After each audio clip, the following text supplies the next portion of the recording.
Много было таких случаев, когда мы приходили за кем-то достраивать, то есть подняли 3-4 венца и пропали или забухали. Такое бывает.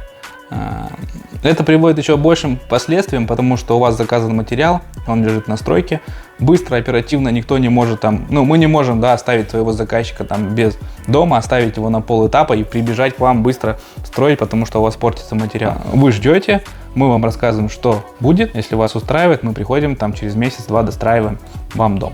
То есть это сложнее, опять же, у вас уже брус покривился, выкрутился, его надо выравнивать.